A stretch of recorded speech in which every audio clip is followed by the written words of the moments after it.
Hello, I'm Tillman, the only guy on the internet that doesn't know everything, and welcome to the anniversary show, where I celebrate an album that was released 10, 20, or 30 years ago, and today we're talking about The Chronic by Dr. Dre.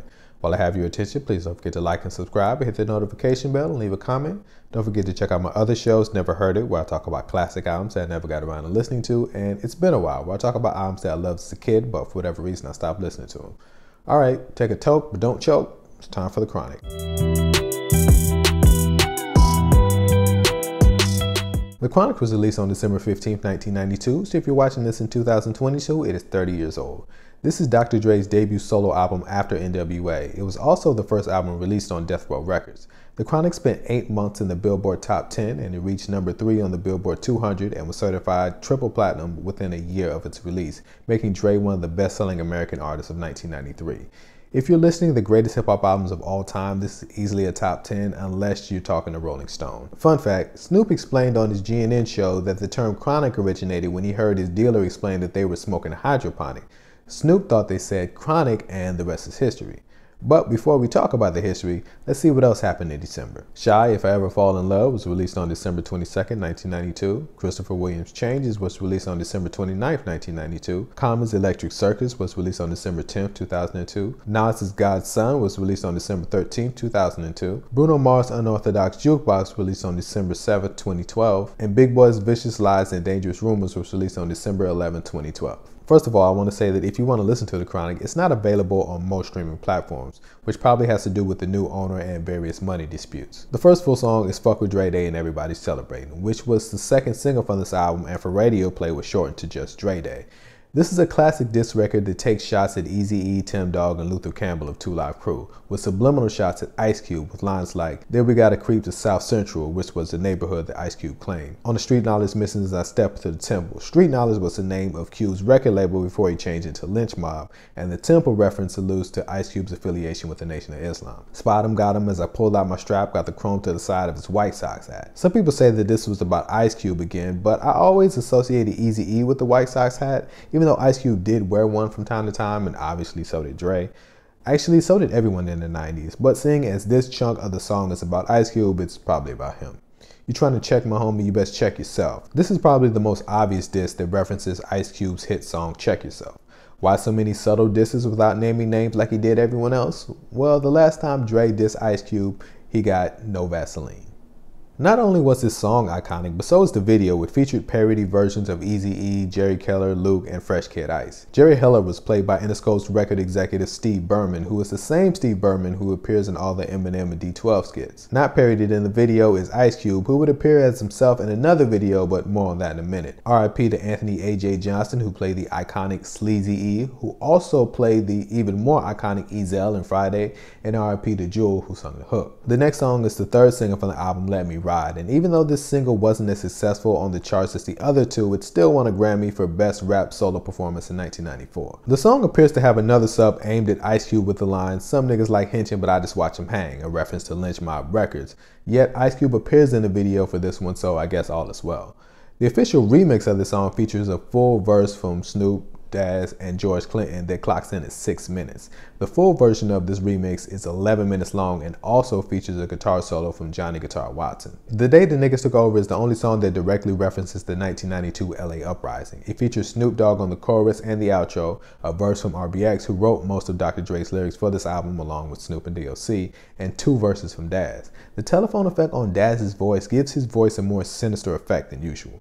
Snoop's outro was eventually used as the chorus for the song Pump Pump from his debut album a year later. It's not the most eloquent expression of the frustrations that black people were feeling at the time, but neither was the LA uprising, and that's kind of the point. Things smooth back out with the first single from this album, Nothing But a G Thing, and if you only know one song from this album, this is the one. 4 months after the album's release, it was certified platinum. Dr. Dre told Big Boy that the original version of Nothing But a G Thing was made over a Boss Gas sample. He said he found the sample at his mom's house, but according to the bass player Colin Wolfe, it was Warren G who found the sample. Both agreed that the demo of G Thing featured Snoop Dogg rapping over the phone from jail. Oh hey, did homie get up with you the other day? Who? These Nuts is the first released song to feature 213, even though G only does the intro skit and Snoop provides background vocals and Nate only provides the outro. That outro will end up being Nate Dogg's only feature on the album. Little Ghetto Boy is the only sober moment on this album, with Dre and Snoop addressing the YGs and BGs in their neighborhood. According to Colin Wolfe, Greg Royal, the engineer for the song, introduced the Donny Hathaway sample into the track, which was clearly a stroke of genius. Speaking of strokes of genius, Biggie was clearly a fan of this album because he used a line from this song on Things Done Changed. A Nigga With a Gun is Dr. Dre's only solo track on this album, even though it was written by DOC and Snoop. The bass line is taken from Big Sur Suite by Johnny Hammond Smith. The same sample was used in the Beastie Boys single Pass the Mic, released in April of that same year. Coincidence? Rat-a-tat-tat pretty much reinstates what was said on A Nigga With a Gun with the help of Snoop and RBX on the chorus. After these two solo tracks, Dre only provides one more rap verse for the rest of the album. Lyrical Gangbang features Lady of Rage, Corrupt, and RBX. The song takes its drums from Led Zeppelin's When the Levee Breaks, which was used by the Beastie Boys in their 1986 song Rhymin' and Stillin'. Coincidence? Probably. It's a pretty popular break, but it was mostly used by electronic musicians. High Powered features a short verse from RBX, but what a verse it is. According to RBX, High Power was one of the last songs created for this album, and he did his verse in one take at 4 in the morning after Dre woke him up while he was sleeping in the studio. Stranded on Death Row is another posse cut featuring Corrupt, RBX, Rage, and Snoop, with Bushwick Bill on the intro and the outro.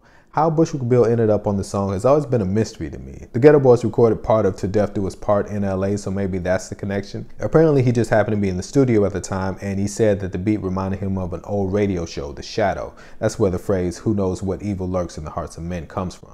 At first, Dre didn't want to let him do it, but he kept bugging him about it, and he finally let him record it, and he kept it in. Another connection with the Ghetto Boys and Death Row comes when Snoop says, "That's the only way to beat a man, we gotta smoke him, choke him like the motherfucking Peter Man." The Peter Man is a reference to Ghetto Boy member Big Mike, who before he replaced Willie D was a member of another rap-a-lot group called The Convicts with Mr. 3-2, rest in peace.